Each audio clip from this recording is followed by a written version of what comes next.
భారతదేశంలో అనేక రకాలైన గణపతి ఆలయాలు ఉన్నాయి. ఒక్కో రాష్ట్రంలో ఒక్కో విధంగా మహాగణపతి కొలువుదీరాడు. ఇక ఏ ఆలయం ప్రత్యేకత దానికి ఉంటుంది. ముఖ్యంగా కొన్ని ప్రత్యేకమైన సాంప్రదాయాలు ఉంటాయి.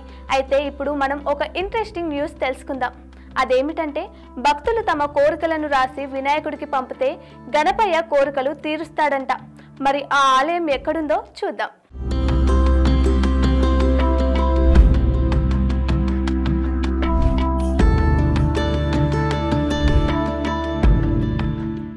భారతదేశంలో ఉన్న ఫేమస్ వినాయకుడి ఆలయాల్లో జైపూర్లోని గణేష్ ఆలయం ఒకటి.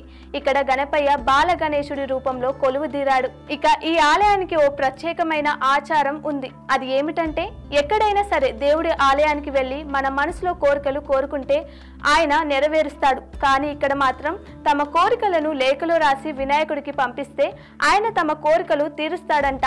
జైపూర్లో ఉన్న ఈ గణేష్ ఆలయానికి 300 సంవత్సరాల చరిత్ర ఉందంట.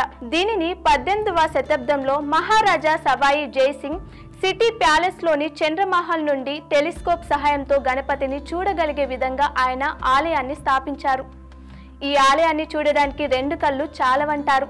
ముఖ్యంగా ఇక్కడ వినాయకుడు తొండం లేకుండా పురుషాకృతి రూపంలో బాలగణపయ్యగా కొలువుదీరాడు. దేశవ్యాప్తంగా ప్రసిద్ధి ఆలయాల్లో ఇది ఒకటి. ఈ ఆలయంలోని బాలగణపయ్యకు భక్తులు తమ కోరికలను తీర్చుకోవడానికి లేఖలు పంపుతారంట. అంతేకాకుండా వినాయకుడి వాహనం ఎలుకల ద్వారా భక్తులు తమ సమాచారాన్ని గణపయ్యకు చేరుస్తారంట.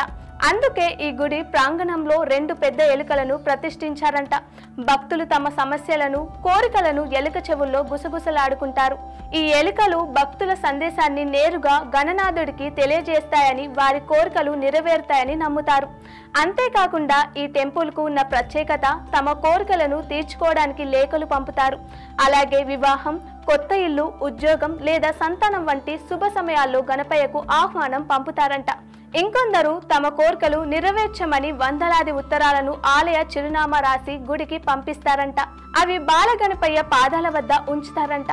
అలాగే ప్రశాంతమైన వాతావరణం, అద్భుతమైన కట్టడాలు, అక్కడి చరిత్ర అన్ని ప్రజలను ఎంతగానో ఆకట్టుకుంటాయంట. మరీ ముఖ్యంగా ఈ గణపయ్యను చేరుకోవాలి అంటే 365 మెట్లు ఎక్కాలంట. సంవత్సరానికి 365 రోజుల్లాగా 365 మెట్లు ఎక్కాలని చెప్తున్నారు అక్కడి స్థానికులు.